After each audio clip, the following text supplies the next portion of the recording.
Here we go. That's right. We are live. We are live.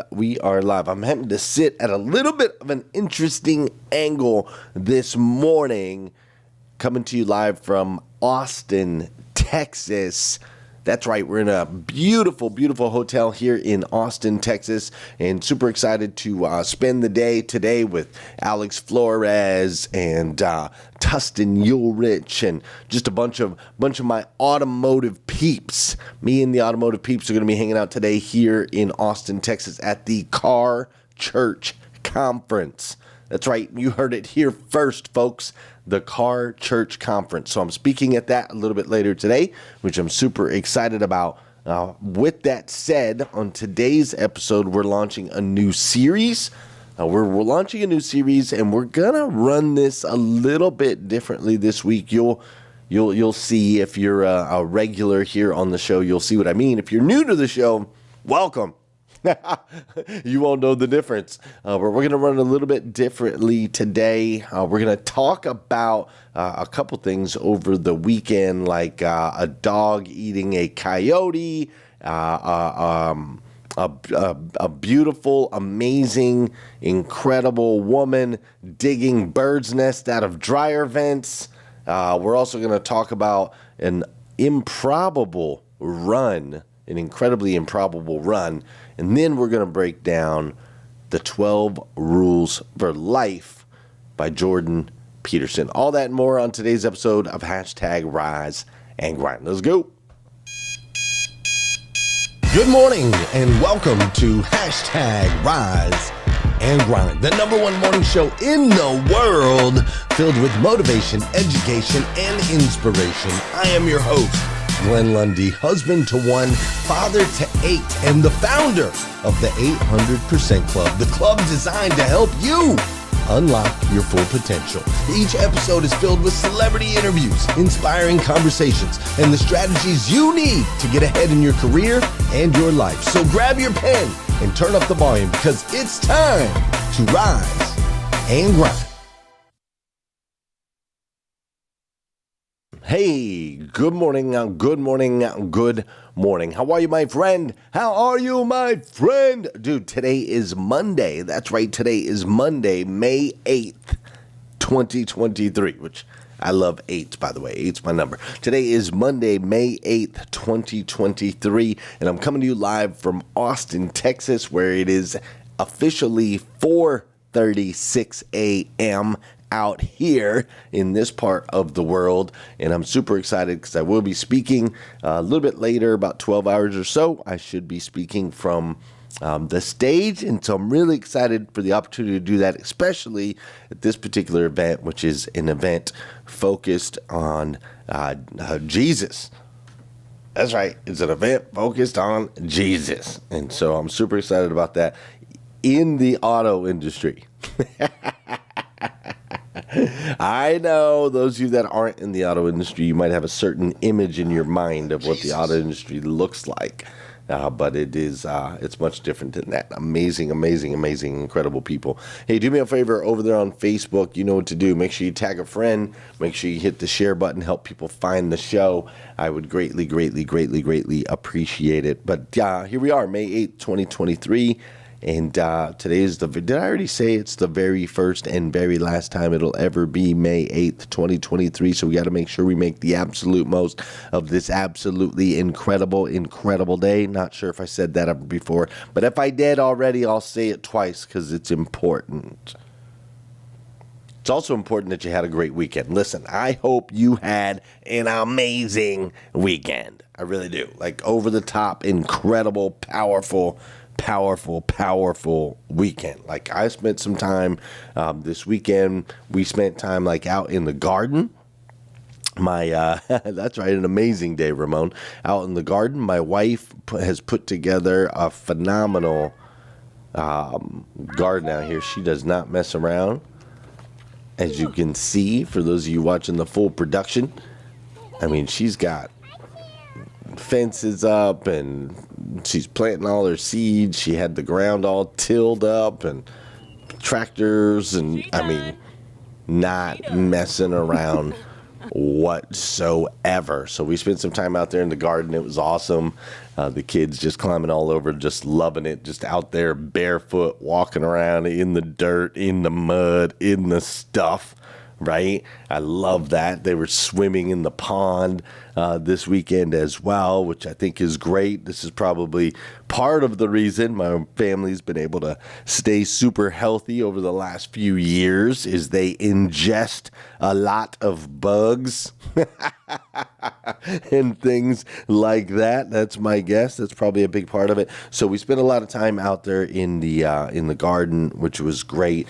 Also, the weekend started off a little interesting. My wife informed me that she was having trouble with the dryer, and so we kind of talked through. I went and looked at. She's like, "You need to come look at the dryer." I'm like, "All right, I'll come look at it." Like, I don't know nothing.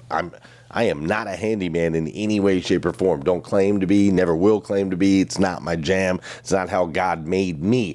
But I went and I looked at the dryer. I just looked at it. I'm like, all right, I can see it. It's a dryer. I don't know what to do with it. She's like, yeah, but it's not working. Like the condensation, the water's, going up into the dashboard and so on and so forth.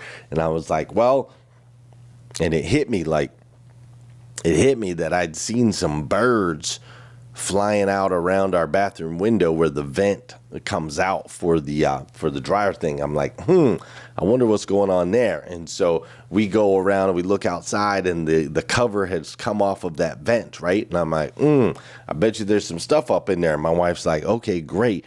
Then let's go up there and see if we can dig it out. I said, yeah, I'll grab the ladder. You climb up it.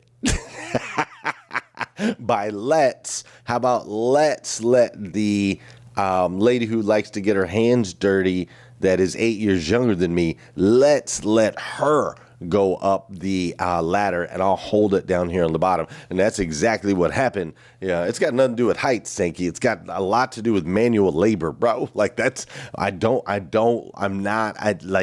like my hands to get dirty. I'm just saying, I'm being real, raw, and honest. So my wife climbs up the ladder. She's got muck boots on, pajama pants. She's up the ladder. She starts digging around in this hole over here in the wall and starts just pulling out bird's nests, man. Bird's nest, tons of straw. I mean, she's pulling it out. I'm holding the ladder. She's pulling it out. I'm holding the ladder. She's pulling more out. I'm holding the ladder, right? And she's getting it done. I'm like, way to go. I think she's getting it done. And then at some point, she's like, man, it's stuck. Like, it's jammed. It's like wedged in there. I got to get more out of there, but I can't really reach it. I'm like, all right, cool. Let's try to push from the other side. Let's run some water. So we take a hose. And we run it all the way through the house, and we go in from the dryer vent on the outside, and my wife's in there and I'm outside, and we're on the phone using the phones like walkie-talkies, and I'm like, let's run some water. We'll see if we can blast it out of there, right? And so she takes the water, or I turn on the hose of the water, and I'm waiting for the water to come spitting out the other side, and I'm not seeing anything. I'm like,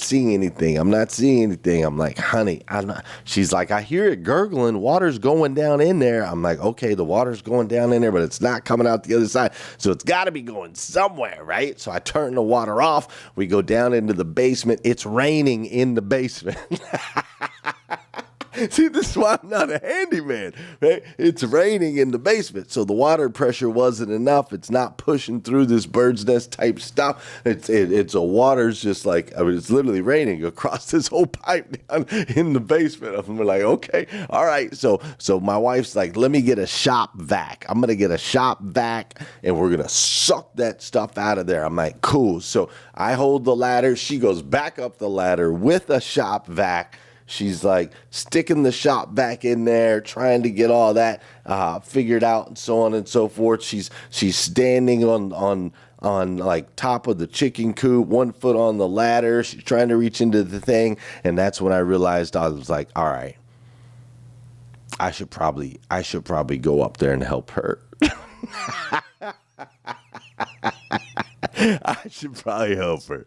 Because now, I mean, this is a little bit of a stretch. She's got a shop vac. She's standing on top of a chicken coop, 1 foot on a ladder, trying to reach the thing. I said, I should probably get up there. So I climbed up the ladder, and I took the shop vac, and stuck that sucker dang into the thing and just started ripping out just wads and wads and wads and wads and wads of bird's nest stuff, right? So we got it cleared up. We got it all fixed. We got it done. But it was a fun and memorable experience hanging out with my wife and just trying to figure these things out around the house, right? Also, it was kind of crazy. Skylar came up with our dog Skylar came up with this massive freaking bone. We were like, what the heck? And at first it looked like, like the catfish there in the front, and then it had all these spines down it. We're like, what the heck is that thing? Turned out after further review, it was a coyote. So I don't know if you've ever seen a dog eat a coyote before, but technically it was a coyote skeleton. But she did that, and she did not appreciate the fact that she did that. The next day, Don Zenke, this one's for you. The next day, she was sick as a dog.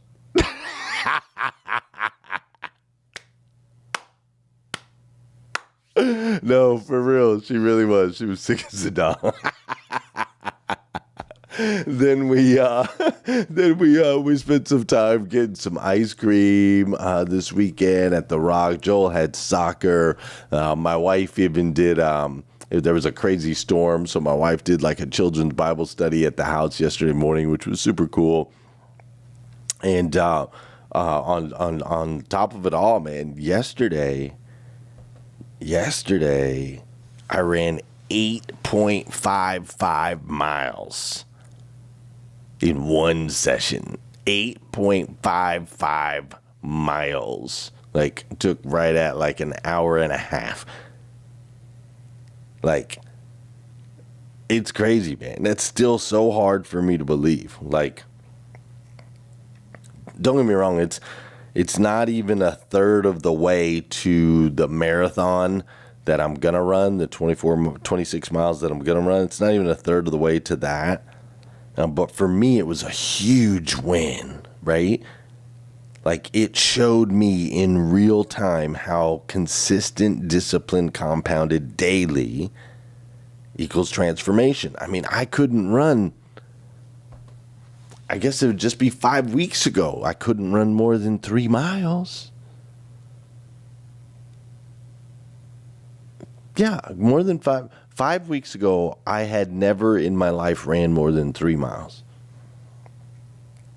And yesterday I ran 8.55 miles, man. And so it's crazy. It's crazy how consistent discipline compounded daily equals transformation, and how ultimately your consistency will and can determine and affect your performance in any area. Like, see, all these things, if you've been hanging out with me for a while, or you've watched some shows before or whatever, like, you have to start putting this stuff together, right? Like, you got to start putting all the pieces together. You learn a little nugget here, let's put that over here. Learn a little nugget here, let's put that over here, right? We went through a couple series. We did CD, consistent discipline compounded daily. Then we talked about April showers bringing May flowers, right? Now we're going into a new series, but you want to like start attaching these pieces, right?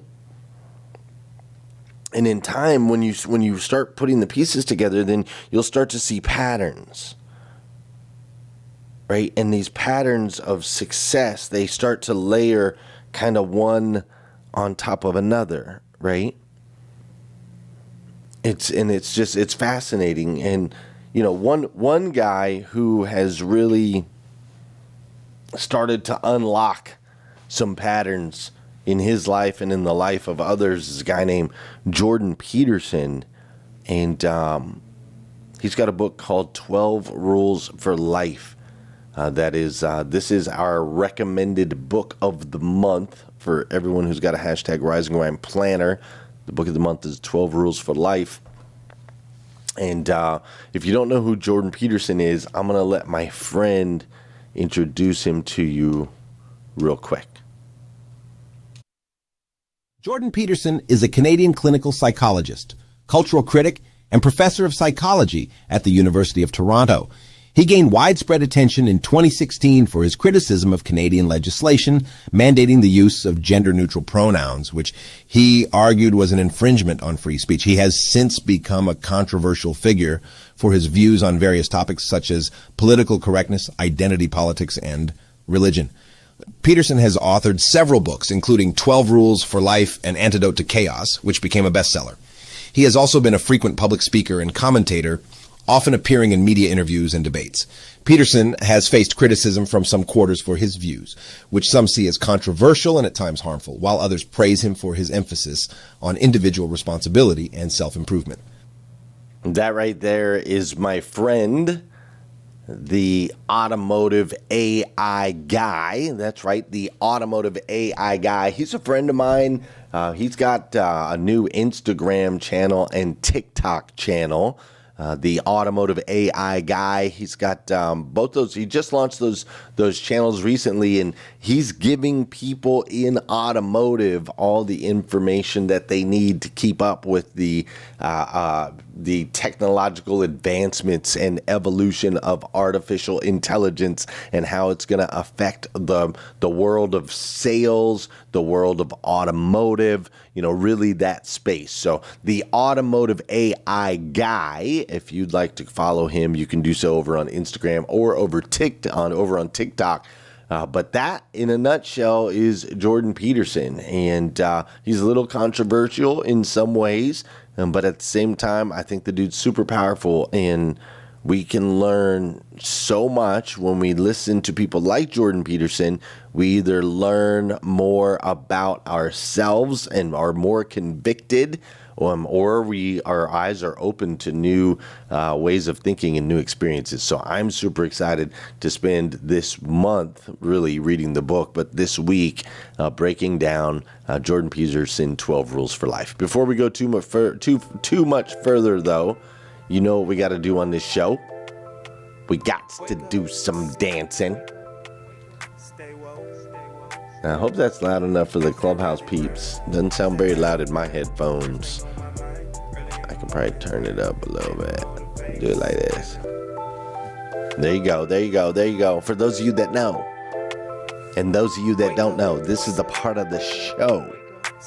This is the part of the show where I need you to hit that share button. That's right, I need you to hit that share button.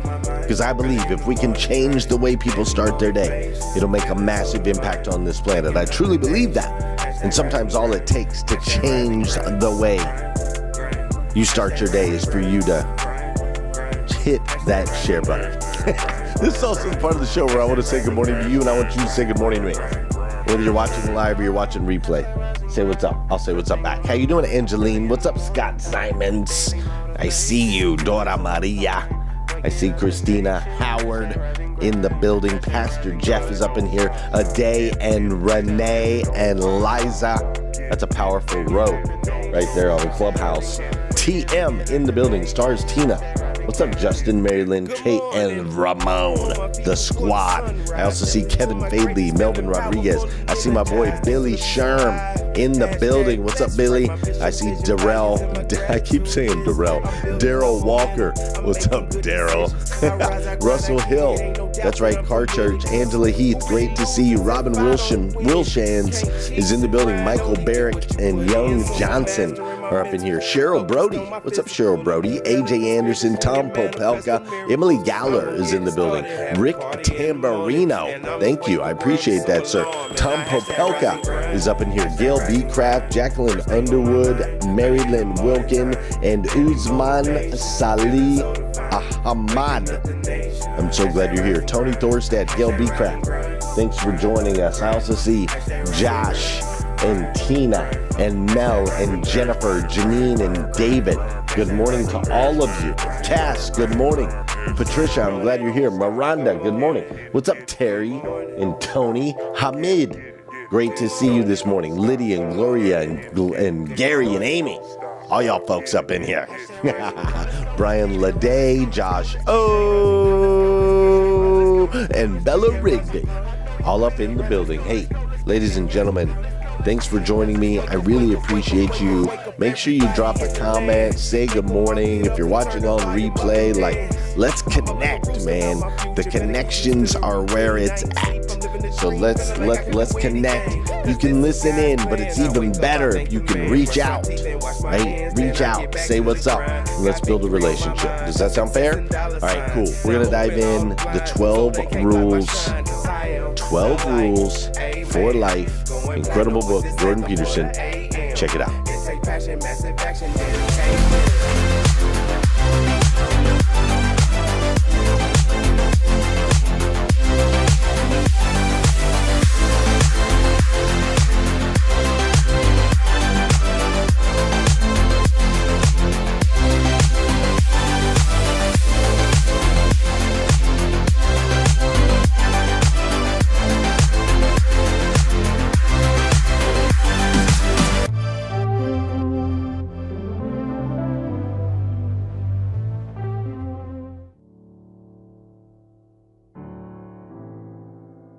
To stand up straight with your shoulders back is to open yourself up to the world. You're not in the defensive crouch of a prey animal, technically speaking. And that is the circuitry that's governing posture. It's prey versus predator, something like that.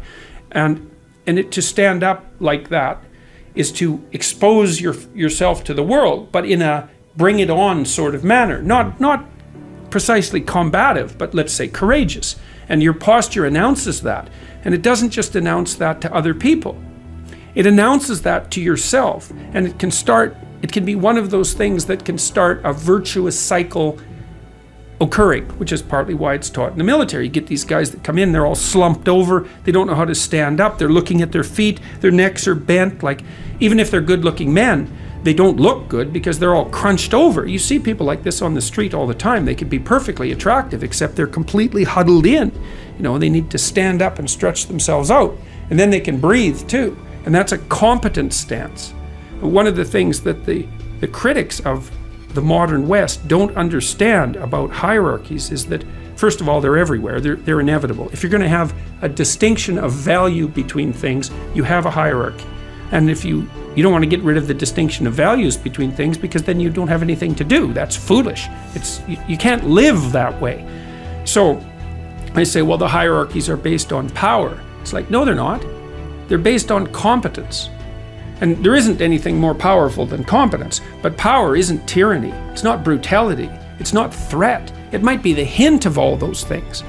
Because I don't think you can be fully competent without being able to hint at those things.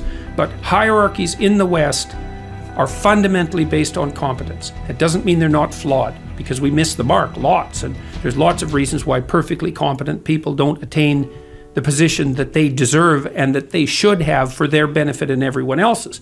The hierarchies are tainted by corruption, but fundamentally they're based on competence.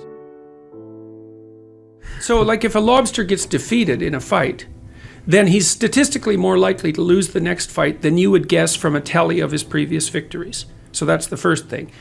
If you lose, you increase your risk of further loss. But if you win, you increase your risk of future gains. That's a very important principle. It's a crucially important principle. It governs life. But yeah, if you take a lobster and he gets all defeated and he's off pouting and won't fight anymore because he's, having a bad day, and you inject him with serotonin, essentially give him antidepressants, it's the same thing, then he'll straighten up and he'll go out and have another scrap. It's like, and I read that, I don't know, it's probably at least 10 years ago when I was reading about, the neurophysiology of these neurochemical systems. That's why I got onto it. It was another thing that just blew me away. I thought, really, you're kidding? That circuit is that old? It's that old? That's way before there were trees, eh? Yeah. That's how long ago that is. And so hierarchy is a patriarchal construction. How about no? How about that's wrong? It's seriously wrong. Right, so one of the things I've suggested to my viewers, this is the men in particular, but not just the men, you should be the most reliable person at your father's funeral. That's a good goal, man. That's a good goal, because everyone's broken in a situation like that. And you adding to that brokenness and misery, you're going to be grieving, like no doubt about it, and no kidding. But there's a time to step forward with some character. And it's the same thing. You're going to be at someone's deathbed. You're going to be quibbling with your siblings while you're doing that? While your parents dying?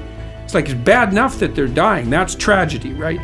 But you can turn that into hell, no problem. You just get a bunch of people with no character around a deathbed, and it's like, well, it's bad enough, but that turns it into something like hell. And that happens in people's lives all the time.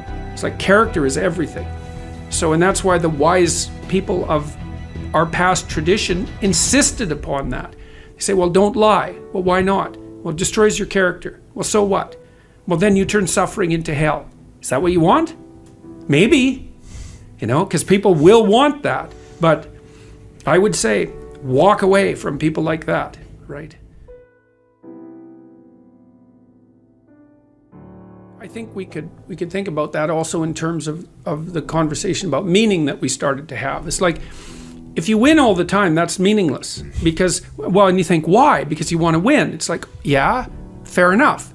So why would winning all the time become meaningless? It's because your theory of winning isn't sophisticated enough. Because here's how you win. You play the game to win, but while you're playing, you play in a way so that you get better at the game, right? Because you're going to play a bunch of games. Well, it's even more than that. You play the game to win, but you play it so that you get better at the game. Okay, fine, that makes sense. So you want to push yourself, right? Because that's how you get better, and so you need competition to push yourself. So you need to have the risk of loss, because otherwise you won't do it. But here's an even better way of thinking about it.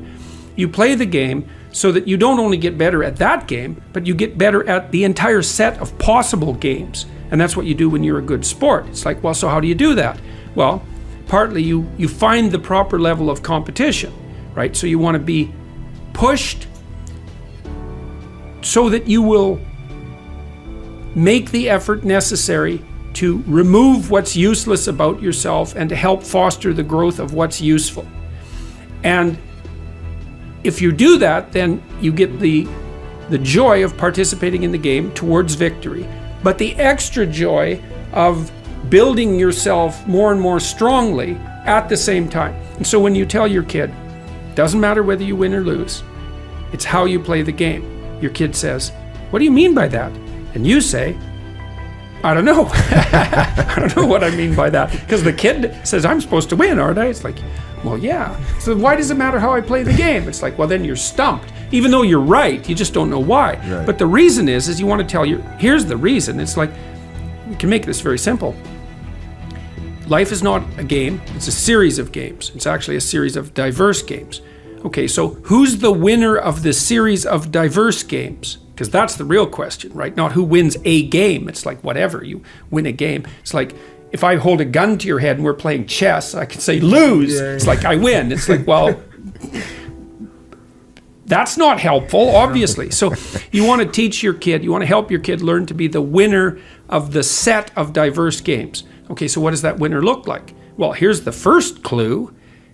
That's the person who keeps getting invited to play. So because you win. If people invite you to play all the time, you have opportunities coming to you just nonstop. And maybe, like, let's say you have 50 opportunities and each of them are potentially 50% for you and 50% for the other person. You think, well, that's a pretty good deal. And then you think, well, wait a minute, let's flip this around. So it's like 60% for the other person and 40% for me. I'm going to go overboard in the generosity. You think, well, then what happens? Well, then instead of having 20 opportunities at every moment, you have like 50 opportunities at every moment. And that's what you want for your kids, is you want all the invisible doors around them to open. And you do that by saying, play nobly, right? Pay attention to your teammates. Pass the damn puck so they get a chance, right? Even if you're the best player on the team, help the people on your team develop. Don't grandstand, right? If you have the opportunity to beat your opponent 20-1, in goals, it doesn't happen very often, but it can, especially when kids are playing. It's like, well, maybe after you're up 7-1, it's like, back off a bit. You don't have to humiliate your opponents. It's because it's what would you say? It's contemptible behavior on your part. And so you know that because you go and watch a hockey game or something like that, and you watch a kid that really knows how to play. It's like they're playing like mad to win. They're pushing themselves to be better, but they're paying attention to their damn teammates. and they respect their opponents. And you think, well, that's a hell of a kid there. It's like, yeah, that's exactly right. That kid's going somewhere. So listen, if you've never heard Jordan Peterson before, you're going to get a lot of them this week. And as you can see, he's got a very interesting style, very interesting way of speaking, and the way that he delivers anecdotically. My light just went out. I guess that means it's about time to end the show. Speaking very anecdotically, is that the right word? But you're going to get a lot of them this week. And normally I don't run video clips, that long. But I'm gonna feed you a ton this week, because he's got a ton of content out there, and hopefully either you'll pick something up that he's putting down, or it'll inspire you to dive into the book, right? Because rule number 1 in the book is stand up tall with your chest out. That's rule number 1. Stand up tall with your chest out. And that's what I want you to do today. It's what I want to challenge you to do today. I was, where was I? Picking up my rental car, and the dude at the register carried himself in a way that was such that even though he was super nice, and even though he was super popular, or not popular, professional, super nice, super professional, said all of the right things, he still felt, and he was a big old boy, but I felt like he was shrunken, small. He was saying and doing all the right things, but I could not see how this kid would ever get a promotion. Does that make sense? Saying the right things, typing on the computer, doing the right stuff, but the way that he carried himself, my guess is, no matter how big he is keeping him small. And the same might be true for you. You got to stand up tall with your chest out. Walk into the world with confidence, and people will treat you as such. They'll treat you as a man or woman of confidence. And that's what we need help. That's what helps us move forward, right? So we're going to dive in this week. It's going to be super fun. Thanks for joining me today. I hope you'll be back again tomorrow morning, 5:30 a.m. I love you. I absolutely do. If nobody's told you yet today, I want to be the first. I absolutely stink and love you. Thanks for being here, Tarika Simmons. I see you. Glad you made it as well. And to all of you, Tony and Cass and Cash and Aaron, all of you that chose to be here with this morning, thank you so much. Go out. Continue to work on being the absolute best version of yourself that you can possibly be, and know that you're not in it alone. I got you over here. God's over in your corner. You are a child of God, the God of the universe. And so let's go out there and get it. Fair? Fair. All right. See you later. Peace. Oh, I'm going to head over to Clubhouse, by the way. For just a little bit, though. I might have to hand it over to my peeps quickly. So I'm going to head over to Clubhouse if you're watching live. If you're watching on replay, then make sure you drop a comment so I know you were here. See you tomorrow.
Peterson is a Canadian clinical psychologist, cultural critic, and professor of psychology at the University of Toronto. He gained widespread attention in 2016 for his criticism of Canadian legislation mandating the use of gender-neutral pronouns, which he argued was an infringement on free speech. He has since become a controversial figure for his views on various topics such as political correctness, identity politics, and religion. Peterson has authored several books, including 12